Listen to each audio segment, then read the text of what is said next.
problem isn't Zoe, it's Marinette. I have the perfect plan to get rid of her for good. She's Lila Rossi as we first met her, but she can also be Cerise Bianca, Iris Verdi, or, more recently in the latest season, Crisalis. At least those are the personalities we officially know about so far, but let's be real, we all suspect there are more, and this video is all about who else she might be. Let's get straight to it. The fandom strongly suspects Aglaé. But why? From the moment she appeared, Aglaé has been a character that just didn't sit right. Her insecurity, her anxiety attacks, her constant fears, everything about her feels crafted to make the audience lower their guard. And yes, a lot of fans fell for it. Poor girl, she's been through so much, she's traumatized, she has phobias, but there's a problem. None of that makes sense within the story's context. In a series where every detail serves a narrative purpose, Aglaé's profile is not that of a throwaway character. It's the profile of someone slipping in unnoticed. Her shyness, her fragile demeanor, her exaggerated fears, they're the perfect disguise for someone who needs everyone to believe she's harmless. And once you rewatch the episode with that in mind, every scene hits differently. Je veux que vous m'aidiez tout de suite, vous aviez dit comme Ladybug. Ce que je voulais dire par là... À quoi ça sert de venir ici et de vous déballer toute ma vie si derrière vous ne m'aidez pas? Vous servez à rien! Let's start from the beginning. In a new school, with new classmates, it's entirely possible that Lila used this opportunity to create a brand new persona, complete with the alibi of missing class, because she was terrified of being akumatized.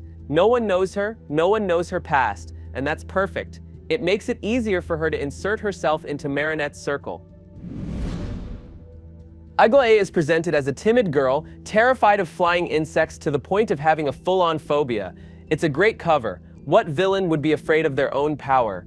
No one would ever suspect her, but she has to make them believe her lies, and Lila is an expert at that. She's infiltrated families and friend groups before. She already has experience slipping into other people's lives. To make her phobia more believable, Marinette convinced me. She's right to call me an idiot, and to say that what I'm trying to do is pointless. I didn't call her an idiot. It's just that I'm having a really bad day. The truth is, I didn't quit. she even goes to therapy, dragging the whole group with her. By then, they're all wrapped up in her lies. While talking to the therapist, she explains the origin of her phobia. She was erased from existence, giving her a brand new trauma. She also says that on her first day of class, she finally dared to leave her house when she learned Monarch had been defeated and she no longer had to fear being akumatized. During a school tour, they reach the butterfly room. She refuses to enter, but with help from some bullies, she's pushed inside with no way out. At that moment, fear takes over and she's akumatized. But here's the odd part. We never see the usual mask appear when someone is akumatized. That immediately brings to mind the episode where Gabriel Agreste akumatizes himself. We didn't see a mask then either, and that only happens because he's the miraculous holder. The same logic points straight to Aglaé. During therapy, she storms out, frustrated, because she wants quick results to get over her fear, making us believe she truly wants to heal. She steps outside and takes the elevator. There, she has more than enough time to akumatize the therapist, knowing she left behind a strong emotion she can exploit. No one sees her, so she uses that to her advantage, transforms again, and slips out. That timing perfectly allows her classmates to spot her running away, increasing the odds that no one realizes she's actually Crisalis. Some might argue that during the session, the therapist mentions talking to Aglaé's father, and that Lila doesn't have one. But let's remember something crucial. Lila can alter her voice with the miraculous. She can disguise herself, lie, and even akumatize herself to create new identities. So that detail proves nothing. In fact, it shows she has every tool she needs to build a fake identity whenever she wants. And there are even more reasons to believe Aglaé is Lila. In Climatikeen, Chloe creates a contest where the winner gets their deepest wish granted.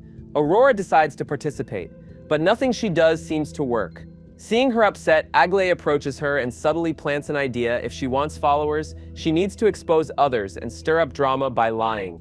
But like a true manipulator, she ends her speech saying she knows Aurora would never do that because she's a good person, all while glancing at Adrien and Marinette from afar. It's exactly the kind of manipulation Lila used to pull. Hey, you have to lie to stir up controversy. But you, Aurora, you would never be fake or demean yourself by spreading gossip about famous people. It's not worth winning a contest if it means being untrue to yourself. Even if it is to get something you really, really want. That's why I'm proud to be your friend. You okay, Aurora? Yeah. I think I'm going to be just fine, thanks to you, Aglaé. And the same way Crisalis now manipulates potential victims. When Aurora is akumatized, Adrian and Marinette get Aglaé to safety, and she watches as they quickly leave her alone. This could easily deepen her suspicion that the two of them are Paris's most famous heroes.